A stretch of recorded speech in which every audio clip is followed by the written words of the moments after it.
سرکار خانم سلام. خوبی؟ 3 تا کلمه همین الان بگین رپش کنم برات. دستمال، لوله، گاز. بریم بچه‌ها بریم. یه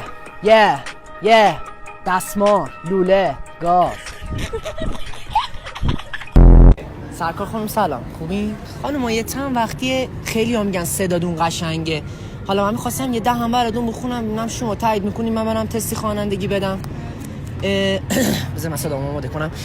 دیلم گرفته. خانم نخند دارم میخونم. دیلم گرفته دوباره. نخند دیگه من دارم